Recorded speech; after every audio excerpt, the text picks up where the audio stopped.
Hello everyone, good morning. Welcome back to the new video. And કેમ છો બધા? I hope બધા મજામાં જશો. અને મોર્નિંગ રૂટીન આજે મારું ફરી આ રીતે કંઈક સ્ટાર્ટ થઈ ગયું છે. મોર્નિંગમાં જ હનુમાનજી દાદુને મનાવી, સૂર્યનારાયણને છળ ચડાવી મેં બી આવી ગઈ છું કિચનમાં. સૌથી પહેલાં અત્યારે ચાય નાસ્તો રેડી કરીશ. બટ હા, અત્યારે મને યાદ આવ્યું કે તમે લોકો જે કમેન્ટ્સ કરી રહ્યા છો કે રીડિંગ કરતી વખતે મન નથી લાગતું, જ્યારે રીડિંગ કરવા લાગીએ ત્યારે એકને એક લાઇન પર અટકી રહેવાય છે, એન્ડ નર્વસનેસ આવે તો શું કરવું જોઈએ, આવી બધી ઘણા લોકોની કમેન્ટ્સ આવતી હોય છે ઘણીવાર આડી. બટ મેં એમના આન્સર એમાં નથી આપી શકતી, કેમકે એમની છે એક લાઇનમાં મેં તમને નહીં સમજાવી શકું કે શું કરી શકાય. બટ હા, એક વસ્તુ ચોક્કસ કહીશ કે આ જગતમાં એવું કંઈ જ નથી કે તમે જે ઈચ્છો અને તમને પ્રાપ્ત ના થાય. એ યુવાની હોય, તંદુરસ્તી હોય, પદ હોય, પ્રતિષ્ઠા હોય કે સંપત્તિ હોય, પણ ઉપાય છે તદ્દન સહેલો છે, જે શાંતિથી, દ્રઢતાથી, ધગશથી અને વિશ્વાસથી તમારી ઈચ્છાને એકાગ્રતાથી મનમાં વાગોળતા રહેશો, મતલબ વારંવાર એમને કહેતા રહેશો મનની અંદર, તો તમે જે બી વસ્તુ મેળવવા માગો છો એ તમે મેળવી શકશો. સો પોતાના પર વિશ્વાસ રાખી અને જે વસ્તુ તમે અચીવ કરવા માગો છો એ તમે વારંવાર મનમાં વાગોળશો, એમને છે એક દ્રશ્ય તરીકે તમે જોશો તો બહુ જ જલ્દી તમારા જીવનમાં આવી જશે. આ એક્સપિરિયન્સ મેં મારી ખુદની લાઈફમાં કર્યો છે. એન્ડ હા, મને સમય મળશે તો જે વસ્તુ મેં અચીવ કરી છે મારી નોટ્સની અંદર મેં પહેલાંથી જ લખેલી હતી અને ત્યાર પછી મને અચીવ થઈ છે. બટ મને જ્યારે સમય મળશે ત્યારે મેં નોટ્સની અંદર તમને બતાવીશ. એ પછી પૈસા છે, યા ફિર કોઈ વ્યક્તિ છે, યા ફિર જોબ છે, કંઈ બી છે. સો હા, મેં બી કંઈક આ જ રીતે ઘણી બધી વસ્તુઓ મેળવી છે. બટ એમને આપણે વિઝ્યુલાઇઝ, મેનિફેસ્ટ કહેતા હોય છે. બટ ઘણા લોકોને ખ્યાલ નથી હોતો કે મેનિફેસ્ટ, વિઝ્યુલાઇઝ શું છે. એન્ડ હા, મેં વારંવાર કહું છું કે જ્યારે સ્ટડી કરતા હોઈએ છીએ ત્યારે મન નથી લાગતું, વારંવાર ભટક્યા કરે છે, તો મેડિટેશન કરો. ઘણા લોકો કહે છે કે મેડિટેશન ક્યાં સમયે કરવું જોઈએ, મોર્નિંગમાં, નાઇટમાં, જમીને કરાય, ન કરાય. એમનો કોઈ જ સમય ફિક્સ નથી. એન્ડ ભૂખ્યા રહીને જ કરવું આવું બી નથી. તમે જમીને બી કરી શકો છો. બટ એમનાથી કેવું થશે કે તમારા અંદર જેટલા બી બહુ બધા વિચારો આવી રહ્યા છે ને એ શાંત થશે. એમને તમે છે કંટ્રોલ કરી શકશો અને વધારેમાં વધારે સમયમાં તમે રીડિંગ છે એ વધારે સમયમાં રીડ કરતા હોય ઓછા સમયમાં ફિનિશ થઈ શકશે. તો તમે મેડિટેશન માટે ડેઇલી 10 મિનિટ આપો છો યા ફિર 5 મિનિટ આપો છો, એમના ઉપર ડિપેન્ડ કરે છે કે તમારા વિચાર કંટ્રોલ કેટલા જલ્દી થઈ શકે છે. આ મેં ડેઇલી કરું છું અને ડેઇલી અનુભવું છું, જે આજે મેં તમારી જોડે શેર કરી રહી છું. સો ચલો, મોર્નિંગ રૂટીન ફિનિશ કરી, સ્ટડી ટેબલ પર આવી, રીડિંગ બી અત્યારે મેં સ્ટાર્ટ કરી દીધું હતું. બટ રીડિંગ કરતાં થઈ ગયો હતો બપોરનો સમય. એન્ડ મેં જમવાનું કંઈક આ રીતે રેડી કરી લીધું છે, કેમ કે મેં બપોરે ખાસ કંઈ જમતી નથી હમણાં, બસ આ જ રીતે નોર્મલ નાસ્તો જેવું કરું છું.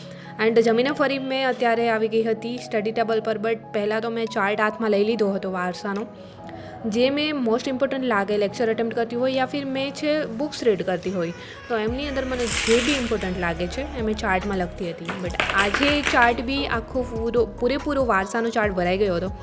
ત્યાર પછી અત્યારે જે મેં લઈને બેસી ગઈ છું, આ યલો ચાર્ટ તમે જોઈ રહ્યા છો એ છે વિજ્ઞાનનો. સો એમની અંદર જેટલા બી મેં લેક્ચર છે જોયા છે વિજ્ઞાનના, માનવ શરીર અંગતંત્ર કરીને લગતા જેટલા બી લેક્ચર જોયા છે યા ફિર જેટલું બી બુક્સમાંથી રીડ કર્યું છે, એમાં જે બી મોસ્ટ ઇમ્પોર્ટન્ટ મને લાગ્યું છે અને યાદ બિલકુલ ન રહેતું હોય એવી બધી વસ્તુઓ મેં આમની અંદર છે અત્યારે લખી લીધી છે. અને PYQ સોલ્વ કરતાં જ્યારે ખ્યાલ આવે કે આ ટાઈપના પ્રશ્નો પૂછાય છે, આ પ્રશ્નો વારંવાર પૂછાઈ રહ્યા છે, તો યાદ ન રહેતા હોય તો આ રીતે તમે છે ચાર્ટની અંદર તમે બી લખી શકો છો. આ ચાર્ટ જસ્ટ 10 રૂપિયાનો આવશે, નહીં તો કોઈને લાગશે કે અમે થોડી ના લઈ શકીએ, બટ 10 જ રૂપિયાનો ચાર્ટ આવે છે. તમે બી આ રીતે કરી શકો છો. આમનાથી કેવું બનશે કે વધારેમાં વધારે તમે યાદ રાખી શકશો, કેમ કે ચાર્ટ પર લખેલું હશે.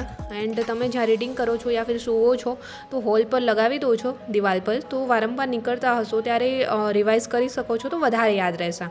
એન્ડ રીડિંગ કરતાં આજે મેં બહુ જ બોરિંગ થઈ રહી હતી, માઇન્ડ થોડું અપસેટ બી હતું, કેમ કે કન્ટિન્યુ રીડિંગ કરીએ ત્યારે આવું બધાને થતું હોય છે, નોર્મલ છે, મને બી થયું હતું. સો મેં અત્યારે થોડી વાર બહાર આવી ગઈ હતી. બહાર મતલબ એમ જ ફરવા માટે નહીં, મેં અત્યારે ડાયરેક્ટલી હનુમાનજી દાદુના મંદિરે જ આવી ગઈ છું. મને સૌથી વધારે શાંતિ ત્યાં જ મળે છે. સો ફાઇનલી હનુમાનજી દાદુના મંદિરે અત્યારે આવી ગઈ છું. સાંજનો સમય થઈ રહ્યો છે એન્ડ આ તરફ આવી હનુમાનજી દાદુ પાસે સૌથી પહેલાં લાઈન મને મળી છે, જોવાય તમે જોઈ શકો છો, તું ચિંતા મત કર મેં બેઠા હું. બસ આ એક લાઈન મેં વાંચી લીધી એન્ડ અંદર એક ઉર્જાનો અનુભવ થાય છે કે યસ, એક કોઈ તો એવી શક્તિ હોઈ શકે આપણી આજુબાજુમાં જે આપણને હંમેશા પ્રેરિત કરતી હોય છે કોઈ બી વસ્તુ અચીવ કરવામાં વગેરે વગેરે. સો મને બી જ્યારે બી હનુમાનજી દાદુના મંદિરે જાઉં છું ત્યારે શાંતિનો અનુભવ થાય છે.